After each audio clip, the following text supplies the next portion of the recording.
Well, good afternoon, everyone. I'm Dan Bell from the Hampton Roads Innovation Collaborative. We're the region's tech council, formed in the late 90s as a 501c6. And our charter and mission is really it's really expanded or been modified over the years. Back in the old days, it was incubator business, and that's really morphed into ecosystem business. And so what we try to do is let people know about what's happening in our business ecosystem, both technical and non-technical. Frankly, it can be straight up business, but it's awareness campaign, and to make sure that people understand the assets that we have here in Hampton Roads, which are plentiful. The series is hosted by Cox. I don't think we have anybody on the line from Cox, but they've been a very gracious sponsor of this series, which is going on now for almost 2 years. We started it with when COVID hit, because we had been doing some live events and such, and everybody knows what happened to those. So we're all coming out of our caves a little bit at a time now, but these virtual sessions, I think, still have a place. So we're going to continue, and we've got some great topics coming up. With that, I'd like to turn it over to Mr. Daniel Wolf, who will also go by Dan, and I, Dan and I exchange notes. He's Daniel, goes by Dan. I'm Dan, and go by Dan. And so, and frankly, I have answered to many other things that we don't want to mention here, but it all works out. So, Dan, I'll turn the microphone over to you. I look forward to some great information about AUVSI Hampton Roads. The floor is yours. Sounds good, Dan. Just a sound check. I think everyone can hear me all right. Yep, we can. Excellent. Well, I was asked to provide an overview of AUVSI here in Hampton Roads, and I was happy to do that. So I'd like to probably walk through just a couple charts. But AUVSI has been around for quite a while. Let me do this share the screen thing.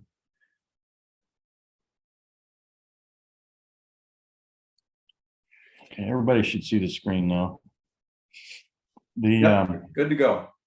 So AUVSI is a mouthful in terms of an acronym. Anytime you get beyond 3 letters, you're pushing it. So it's the Association for Uncrewed, which is a fairly recent change, Vehicle Systems International. So vehicle systems, basically air, land, or sea. So the terms for those domains quite often are unmanned aviation systems, or unmanned surface vessels, or unmanned underwater vessels. So they all that captures the maritime community and the air. We also have a ground component for unmanned ground systems. They go by different names, whether you're talking military or civil commercial use. I would say that's probably the weakest area of what we do in this chapter of the International Association. So a little bit about the International Association. AUVSI has been around for a long time. Early 90s, I think, is when they got started. They are headquartered in Shirlington, Virginia, which is right up there in Northern Virginia, outside the DC area. They have chapters that cover regions across the continental United States, as well as Hawaii, and some international chapters in Europe and Asia. Their total membership is very similar to what's called the Vertical Flight Society. It ranges somewhere between 6,000 to 7,000 members across their entire organization. What makes AUVSI unique, they are very much focused on the autonomy or autonomous piece of these vehicle systems. So there are other associations focused on, let's call it, the platforms. So there's guys that do helicopters, there's guys that do ground vehicle fleets, Other associations very focused on the maritime community. But a common thread in all of those and the focus area for AUVSI is the autonomy and the autonomous piece that enables these future systems. So here in Hampton Roads, our membership extends essentially as far west as Richmond, as far north as NASA Wallops, and far south, getting a little bit across the border. But we do some good activities with Elizabeth City and the college that is down there.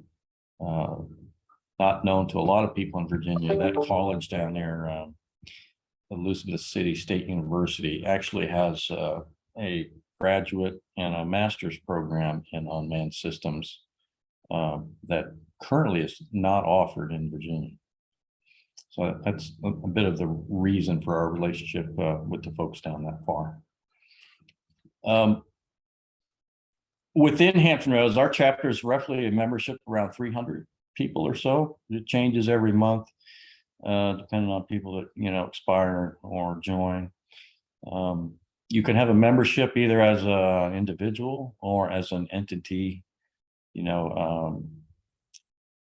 as an organizational type relationship.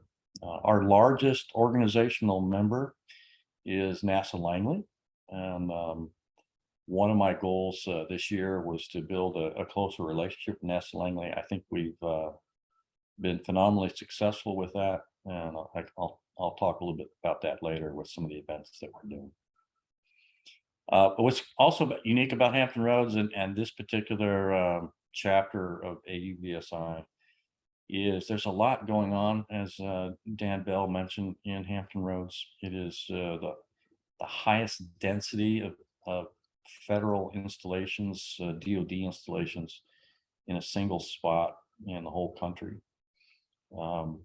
There are, if you get to the military side of things, there's actually 3 4-star commands here in Hampton Roads.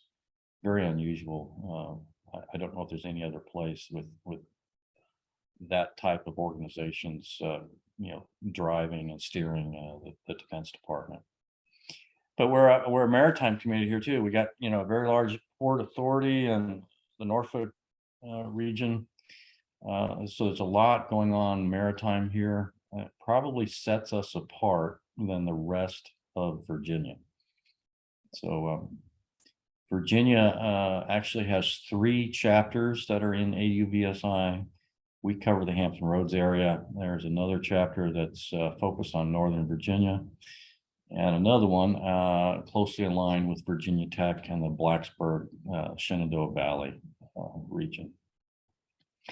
But we try to, advocacy is our main mission, but that comes in many different forms.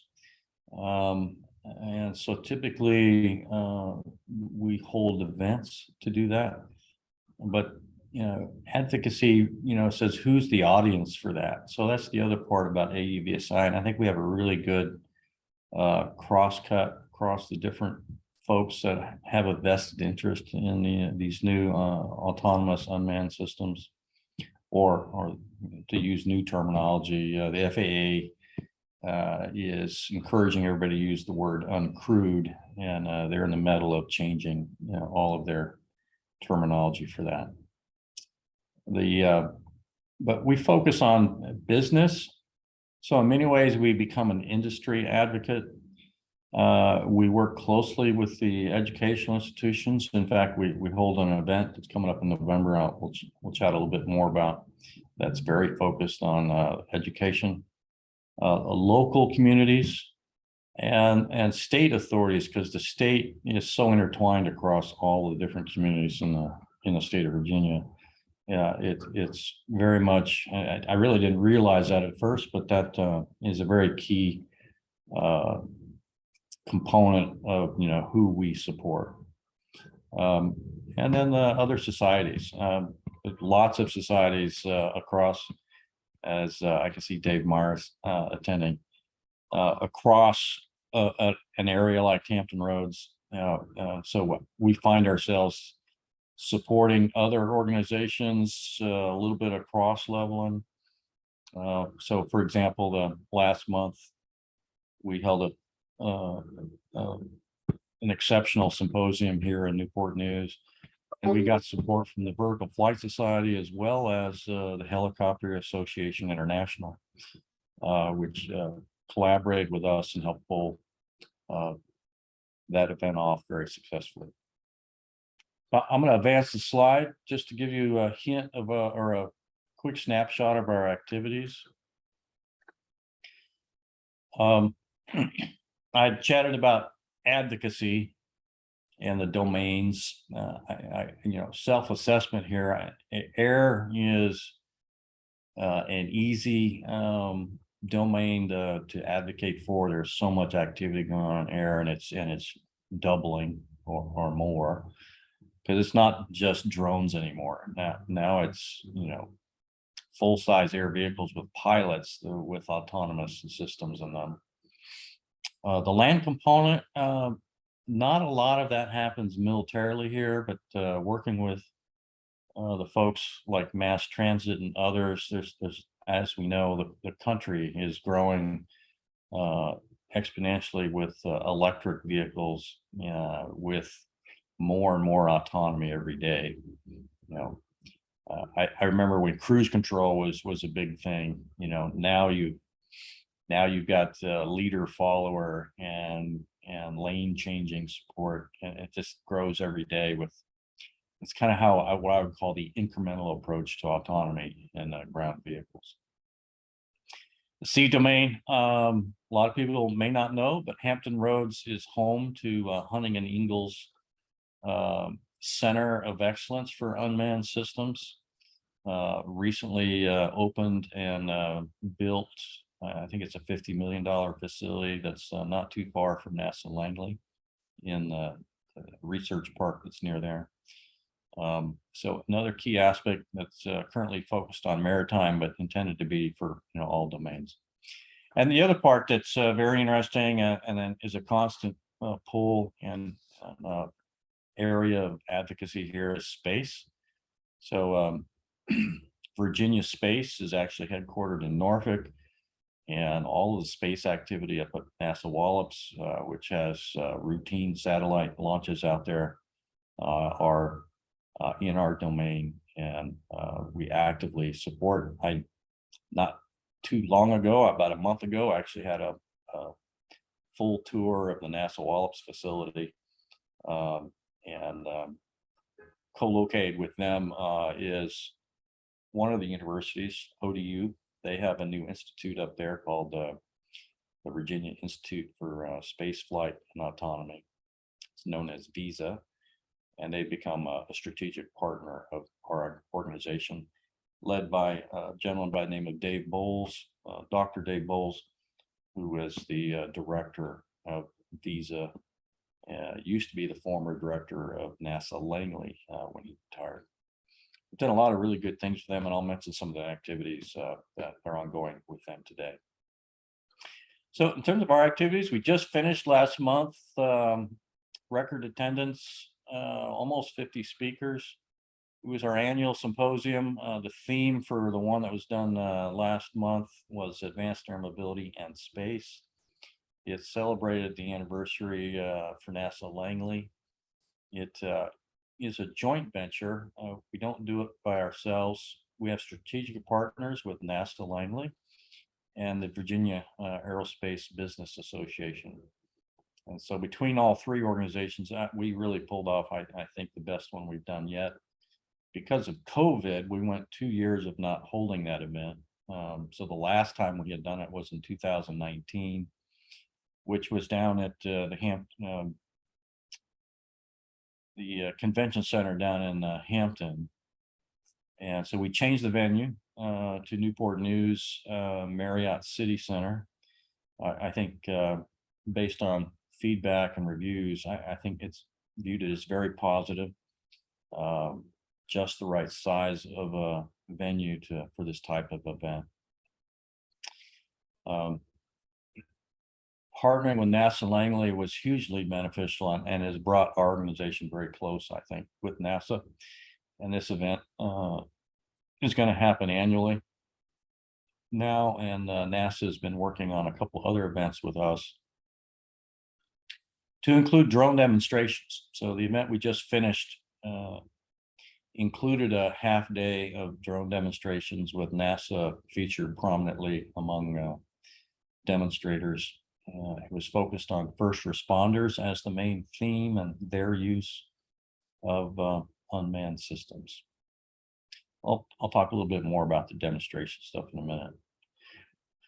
We support, our parent organization has a very large annual event called Exponential. It was held in Orlando. It's typically in the April and May timeframe. It will be held in Denver next year, and we are planning as a chapter to fully support that. We do quarterly luncheons that typically have a guest speaker on a hot topic in this industry. It's held at the James River Country Club in Newport News. A very nice venue and setting for a luncheon. We put out chapter news, have a luncheon at the same time, present on some hot topics. Recently, presentations were provided on hydrogen aviation. Very strong interest in that. Another topic recently performed was UAS ranges. Where are they? How to access them across Hampton Roads, which is dynamically changing, by the way. So that's kind of typical, all the way to a military type presentation. A while back, we had a guy give an overview of lessons learned from a conflict over in the Mideast where drones were used extensively. It was a very compelling and interesting luncheon that time. We try to do those quarterly, and our next one will be in December, and more to follow on that. Demonstrations. So we have now successfully conducted drone demonstrations twice, utilizing the Fort Monroe facility. No longer a military base, but I guess it's a national museum. I don't know if that's right. But anyway, it's been a good place to do it. It's been very helpful to do it. And there's a place called Ouzel Finch right next door, which is a craft brewery, which allows a great opportunity for networking and sharing of information after the demonstrations. The first one we did was in October. Tremendous turnout, press articles and everything. And the last one we did was in conjunction with last month with the symposium. The theme was first responders. And what was unique about last month's drone demonstrations, it was not just drones, it was air and ground, but it was organizations in public safety that are actually using these drones. And so the demonstrators were guys that are doing and using these unmanned systems, as part of their everyday job. And so we had the Virginia State Police doing demonstrations. We did have some industry folks, but the big ones were York County Fire and Norfolk's Emergency Response, which represented the police department, the fire department, as well as their bomb squad. And so we had a chance to see, if in the news quite often is a robotic dog that's called Spot, that's used in the EOD world, as well as several ground robots that help with explosive ordnance, as well as the aerial activity. So there'll be more drone demonstrations in the future, and I think you'll see them typically having a theme. So for example, a theme of a future drone demonstration, say next year, could be package delivery, 50 pounds or less, or perhaps focused on drones of larger size. What is unique about Fort Monroe, we can demonstrate surface vessels using the water area near Fort Monroe, typically where they have the jet boat races once a year. So that's about demonstrate. We do publish a monthly newsletter. It's very easy to get on the mailing list for AUVSI Hampton Roads. Just go to the website. I'll be happy to send that or include that in the follow-ons to this. It's a very easy one to get to. It's hrauvsi.org. And you can easily sign up to be on the mailing list for newsletters and any other thing that we publish to the membership. We do have a maritime committee that's focused on an event for next year, hopefully in January. A gentleman by the name of Mike Fry. He's with L3 Harris. He's one of the subject matter experts in maritime unmanned systems here locally, as well as Kevin Hagan, who's with a company called Paraton. Also comes from the maritime community, and both of those guys have volunteered and are working on a maritime one-day conference planned for January. I mentioned the first responder community and their demonstrations. A lot of that is a direct result of a committee we stood up for public safety about a year ago, and so 3 key leaders in that community help pull those demonstrations together, and they have a very strong tie with another partner organization called Drone Responders, which is probably the largest national organization focused on police and fire type use of unmanned systems. Other activities that are fairly recent would be when I became the president of this organization roughly a year plus ago.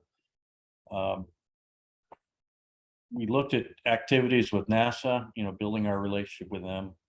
NASA had 2 major efforts at Langley. One is advanced air mobility, which quite frankly, I didn't know what that term was, 2 years ago, and space.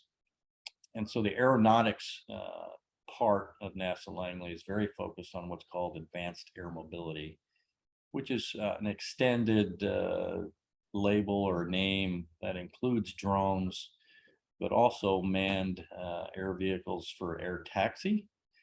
I think if anyone has heard of Uber's concept of air taxis that was out there years ago is alive and well.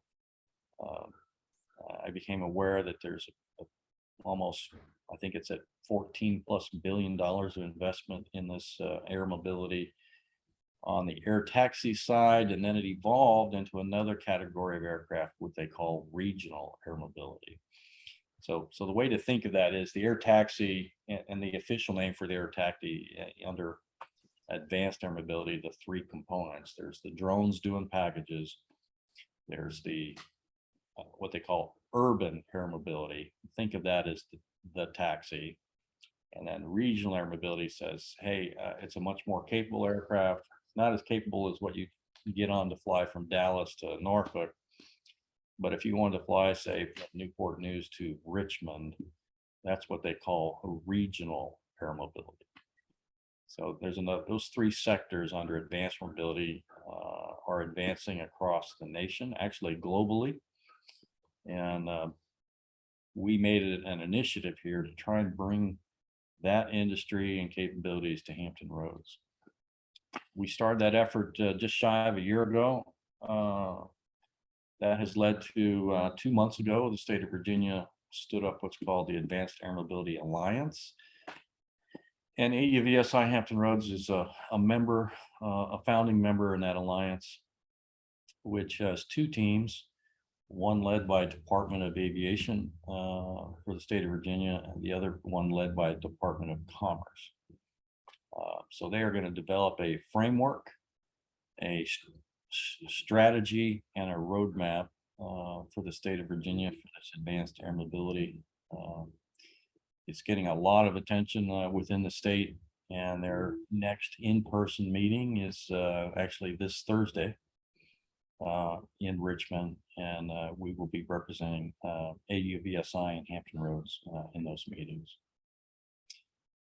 To go along with that, in parallel, the state of Virginia and the Department of Commerce initiated an economic impact study There are interviews going on this week, and actually there is a focus group for Hampton Roads this Wednesday.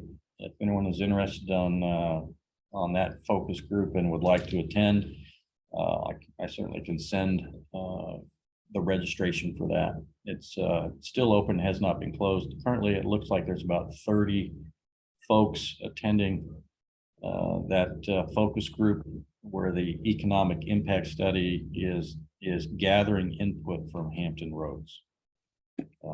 They are holding focus groups across the state.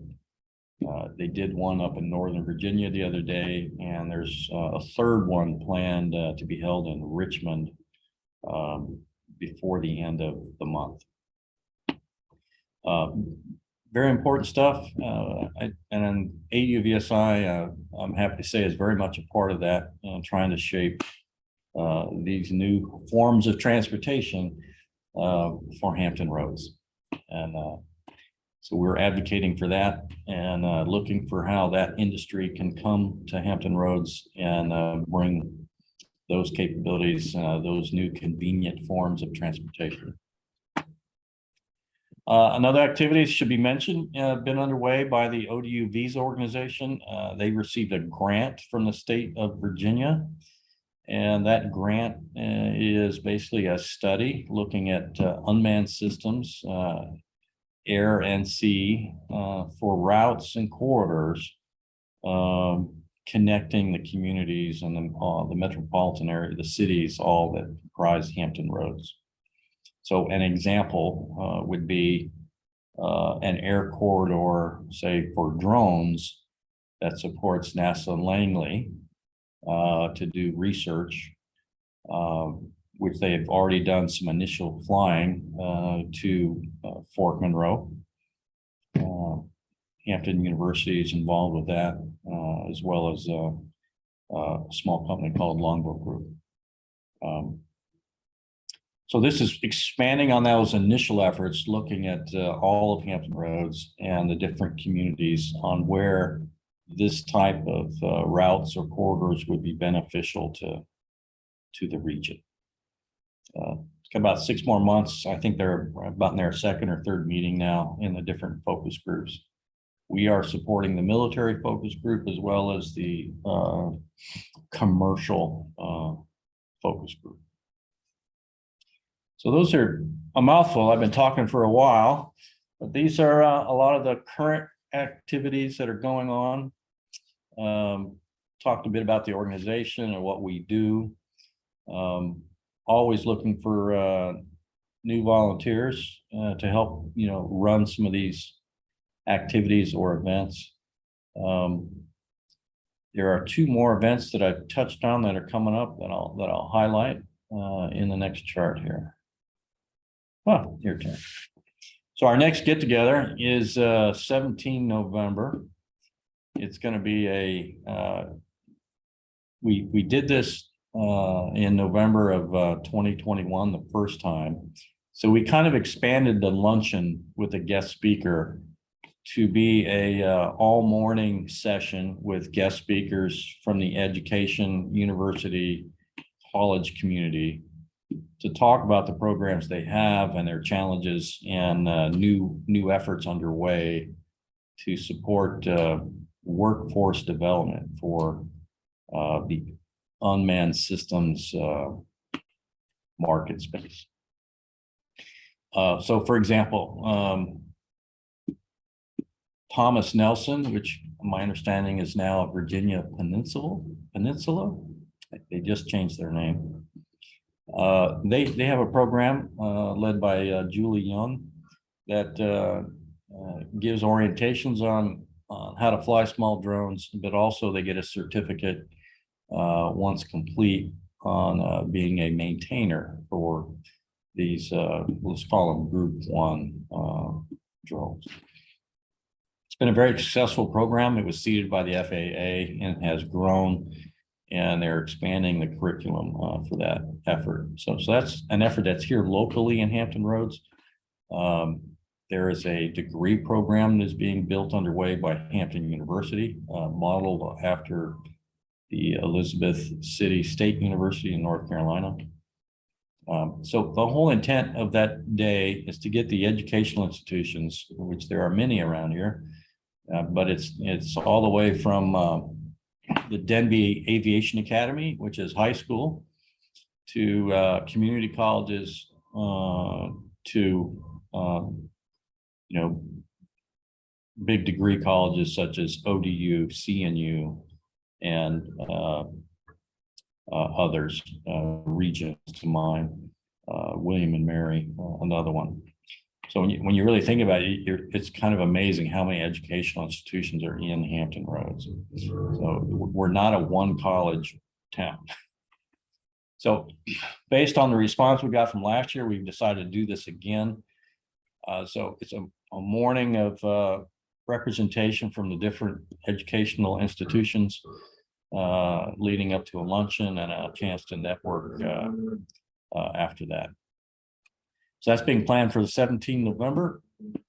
And then the last item is the maritime unmanned surface vessels and unmanned underwater vessels. Mike Fry and Kevin Hagan have drafted an agenda for that. We're going to make it a one-day type event. We'll probably host it at the either at the James River Country Club or I think we are considering hosting it at the Newport News City Center Marriott, like we did with our symposium last month. But rather than multiple days, it would be a single day type event. So that's our near-term activity. Lots of stuff going underway. I'd say our activity that's eating up most of our time and effort is the advanced air mobility because of what's going on at the state level and what's going on in industry as that industry considers Hampton Road as a home for, let's call it a hub for advanced air mobility, or a place to, for example, there's one manufacturer, actually there's been a couple, considering Virginia as a place that they would manufacture these aircraft. I think most people know, or you may not know, there's a company called Electra Aero, which is based at Manassas Airport now. They had a big press release about a month ago about they publicly making a decision to do their developmental test work at that location. And then there are ongoing discussions for where to do production, not just them, but several other companies. There's an initiative underway among regional airports here to support regional air mobility or the urban air mobility. Most of the focus is on regional because it's can lead with air cargo, not people. So think of it from a timeline and what can get done first. There's a belief that air cargo is where it'll get started first here in Hampton Roads. Well, I may have finished a little bit early, but I think I gave kind of a fairly good overview, Dan, on Hampton Roads for AUVSI and the activities we're involved in. For folks that may be listening or catch this video later, feel free to contact me anytime. I'm always looking for volunteers. It's amazing the number of people that are now helping pull these things together versus where it was 3 years ago. So I'm very thankful for all the help. Any questions of me? Yeah, first of all, Dan, great overview. Very, very good information. Thank you for sharing that with us. If you could email me your slides, I'll include that when I send out the video link later on today or tomorrow. A couple questions that I had. Number one, you talked about your membership being somewhere in the 300 range, and of that 300, and you got a couple different flavors, individuals, and then of course organizational. What percentage of that are people that are just interested in following the industry versus people who are hands-on developing software, hardware. Obviously, organizations like NASA are self-defined. I would say it's about 30%. You know, we did some demographics analysis of membership about a year ago. Most of that is a good degree of retirees or folks working part-time. But I would say the majority are young professionals that are very interested in where this industry is going, wanting to be a part of it, either in their current, job or future employment activities. Thank you. Next question I had was, years ago in the region, there was an effort to make available a practice field.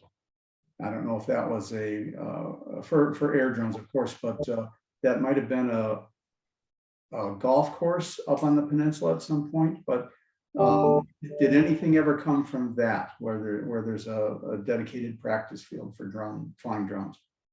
I think what you're referring to there was an effort by York County, a place, I remember where it is. It's north of the Fort Eustis Boulevard area.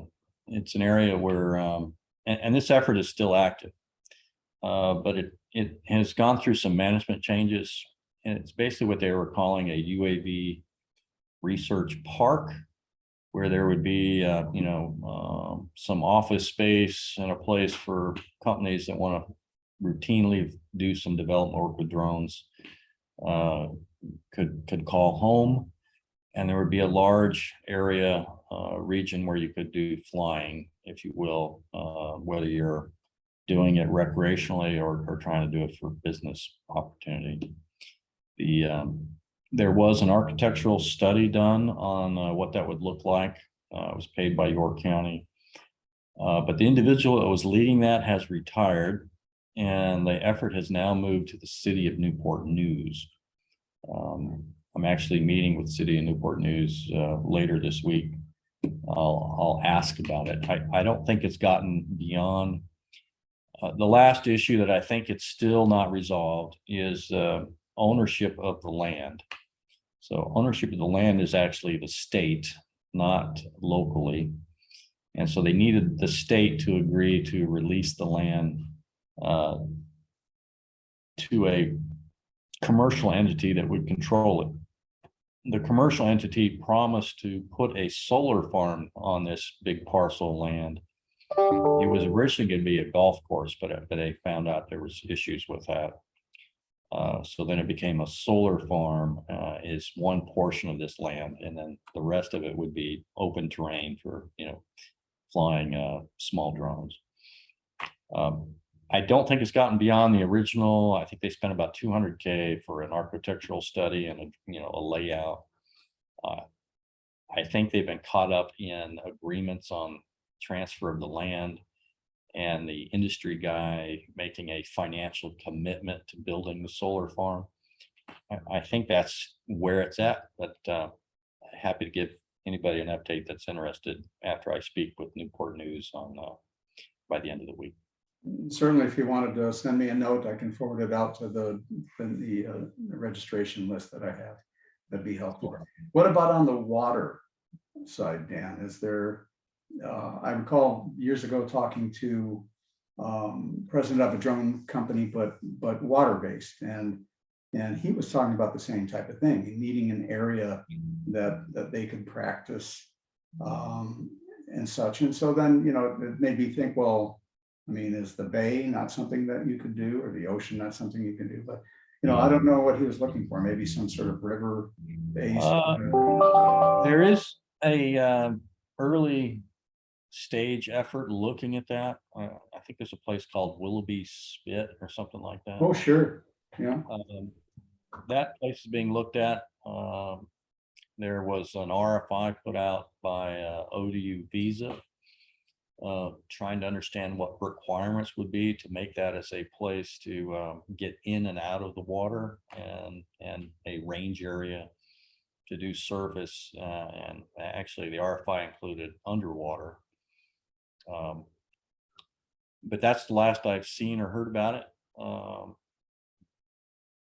There was an attempt by Newport News, Hunting and Ingalls, their unmanned center of excellence. So if you look at where their facility is, they are landlocked, and they're doing, surface vessels and underwater vessels. So today, they have to do, if they want to do something in the water, they have to transport it somewhere, put it in the water, let it do its thing, and then bring it back. So they are looking for a long-term agreement with a place like Willoughby Spit. They had attempted to get an agreement to get access to deep water from NASA, or from the Langley Air Force Base. Those familiar with Langley Air Force Base, there is a marina there where the water was dredged to a certain depth to allow, pleasure boats in and out of that marina. But those discussions died without agreement. So I believe there's definitely a need, but I don't think a strong solution has emerged yet for that. That's unfortunate. The last question I have is, and then I'll turn it over to anyone else who's got any questions. We still have plenty of time for Q&A, but on the auto industry side of things, what can you tell us in terms of AUVSI's and HR's involvement in automobile autonomous vehicles that we all know are coming? Yes, and we have talked with the folks doing mass transit, and we actually supported a demonstration up in Williamsburg of basically autonomous buses. But really, our activity's been minimal. Not that I'd like to say that's the case, but I believe that is the case, and it's all about volunteers. So right now, we don't have a short list of strong volunteers that are really tied into the ground autonomous car space here in Hampton Roads.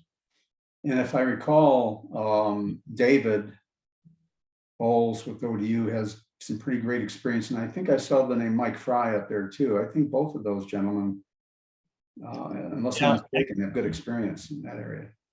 Excellent experience with Mike Fry, but it's maritime focused, not autonomous cars. I might be mistaken there, but I all of my discussions with Mike Fry have been as a subject matter expert in the maritime domain.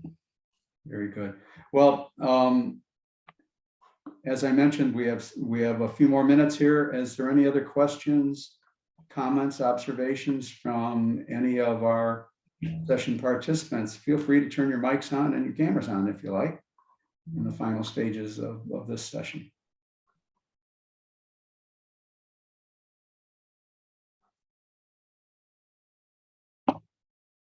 Well, it seems like we've got a shy crowd today, Dan. Yeah, that's quite all right. Yeah, that's all right. They're absorbing, but as I mentioned, then I'll wrap it up if there's no questions from the audience. But again, I think the session was very informative. I think the industry is booming, and some great things are coming out of it. So yeah, it's interesting how it grows in Hampton Roads. For example, the one of the FBOs at Newport News Airport is getting an electric charging station put in. Industry is paying the bill for that. There's a charging station for electric aircraft going in at the Hampton Roads Executive Airport down on the south side. turns out that airport already has a tenant that flies an electric aircraft, and they do charging for that aircraft already. And when you say electric aircraft, you're talking about literally passenger size electric aircraft? Yes, the aircraft that's down there today and flies routinely it's basically a trainer. It's a two-pilot or a two-passenger aircraft made by a company called Pipistrel. It's Eastern Europe original design and built, and they just recently were acquired by Tech Tue Systems, which is one of the largest, outfits in commercial aviation in the country. So that aircraft's FAA certified, and it's used primarily. I think you get about an hour, maybe an hour and a half of flight time with it. So it's primarily for student training, traffic pattern work. The one that's down there today is used primarily for demonstrations and a little bit of training, but it's owned by a private investor. A quick anecdote, when I was visiting with my daughter and her family in Chicago area, they have a model airplane flying field in the Forest Preserve right across the street. And for years and years and years, that's been there. And we always knew as we approached the field, you could hear the motors of these aircraft, and we all know what they sound like, right? Well, as I was walking up there with my grandson on this particular trip, and that was just this summer, there was silence, and yet planes were flying in the air, and so they had a little observation area there, and so I talked to a couple of the pilots. They're all electric now. Yeah, stealth mode. When you're in electric, not a lot of noise. No, it's crazy. So it just shows you a little bit about how that industry is morphing as well. And of course, I was interested in the jets, but the jets weren't allowed to fly at that particular. So let me give you an example of the kind of the discussion that's going on in these air mobility economic study that is underway, and they have their focus group tomorrow. Here for Hampton Roads. So just last week, big press release, Delta Airlines partnered with the leading manufacturer of, let's call them the electric air taxi aircraft. It's a company called Joby. Joby's actually publicly traded now on the stock market. They've raised over $1 billion of investment to pay for the qualification and certification of their aircraft. So the news was Delta, who had been on the sidelines, had not given anybody support or research money or financial commitments or agreeing to purchase aircraft. Unlike everybody else, Delta was the largest airline company in the United States that was not participating.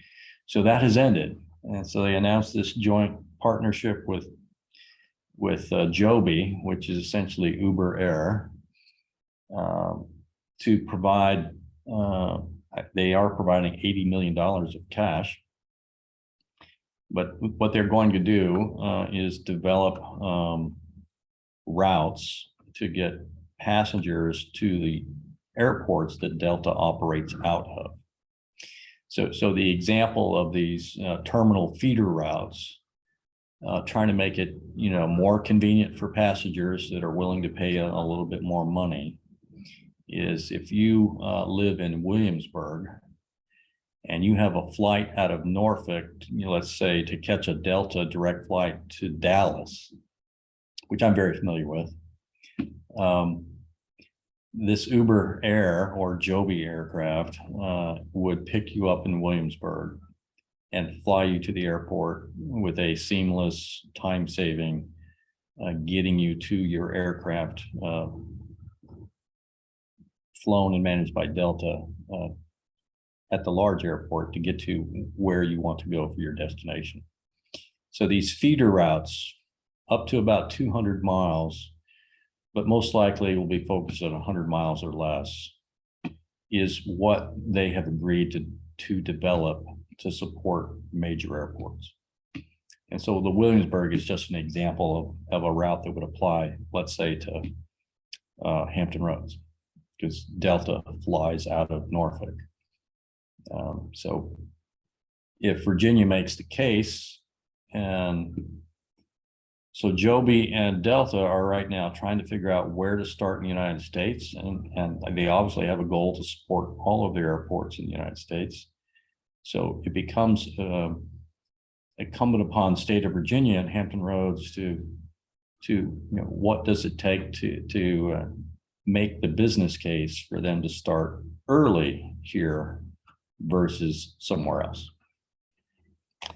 So that's the kind of activity that's going on. Very good.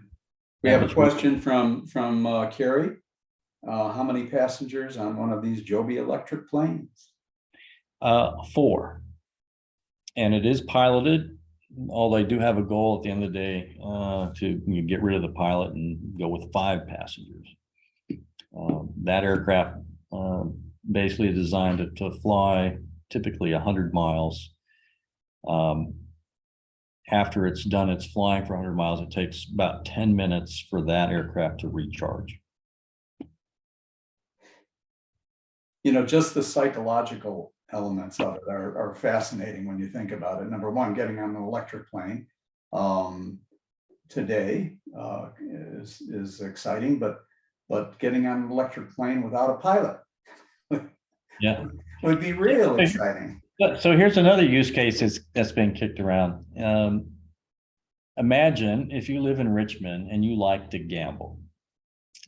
Okay, and they just opened a big brand new casino on the waterfront in Norfolk in 2024. And so maybe there's a route that with enough, business case support that says, rather than driving down 64 and slugging your way through traffic, to spend a weekend at a casino on the waterfront. You fly down, you land on top of the parking lot next to the casino, and that's how you get there from Richmond. Spend your weekend gambling, having a great time, and then you catch a flight back to Richmond. So that's another use case that says, if you're going to do something like this using these kind of aircraft in Hampton Roads, what's the typical scenario? The other typical scenario would be, let's say you absolutely hate the drive to the Outer Banks because you got to set aside 4 hours minimum to get through all the traffic. It's seasonal, but what if you could get on an aircraft in Norfolk or let's say Newport News and go direct to the Outer Banks and skip all that congestion and traveling by car. So anyway, those are some of the, let's call them early use cases people are thinking about. Definitely a market. Carrie had a follow-up question. What is the aviation maintenance needs for one of these planes? It's much reduced, but that's part of the education discussion. There's going to have to be maintainers that get certified. But as a battery powered aircraft, a lot of the moving parts and the typical turbine maintenance is all gone. And so part of the business models that are out there for these aircraft is a significantly reduced maintenance support.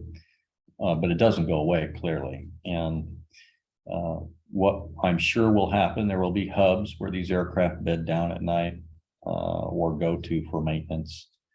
And so that's another opportunity for Hampton Roads.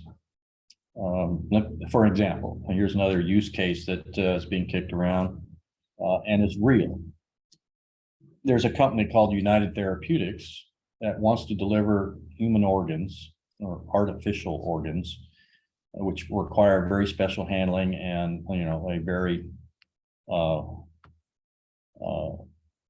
precise delivery to a hospital at the right time. So that company has invested heavily in these electric aircraft, has got several of them planned to be put into use in 2026. And that company intends to support hospitals in Virginia, to include Hampton Roads. So how does that aircraft do its mission? And so obviously it's delivering organs, during the day. But at the end of the day, the aircraft has to go somewhere to bed down, get the maintenance done, get worked on, get it prepared for the next day. So if you're going to support the whole state of Virginia with organ delivery using electric aircraft, where do you base them? And I will tell you today, that company has not decided. Or if they have, they haven't told anybody publicly. So that's another near-term use case that probably will happen for the Hampton Roads region. Now, whether those aircraft are based in Hampton Roads or they're based somewhere else, so they only come down here in a transient status is a key question. All fascinating conversation. So it's 101. I think we've covered everything. Last call for a question. Okay, so Dan, thank you very much for taking the time out of your schedule. Very much appreciated. Again, very good information. Have been aware of AUVSI for many, many years, and you gave us a good inside look, and one that helps us to appreciate the organization even that much more. So it's involved in leading edge activity, and that's good for the industry. It's good for the region. So I appreciate it very much. To our participants, thank you for joining us. I will get the slides from Dan. We'll get the video recorded on YouTube and get that link out, and I'll send that to you. And then Dan, any other information about events or activity that you would like me to forward on to these folks who have registered, I'll be happy to do so on your behalf. Thank you, Dan. Appreciate it. All right. Thank you, Dan. Thank you, everyone. Have a wonderful day. Stay warm. I don't know what the temperature, I'm in Florida, so it's cool down here in Florida. Dan and I were chatting. I don't know what the temperature is in Hampton Roads, but I think it was supposed to turn cold right before I left town a day or so ago. So bundle up, and hopefully the sun and the warm temperatures will return shortly. So thank you all. Have a great day.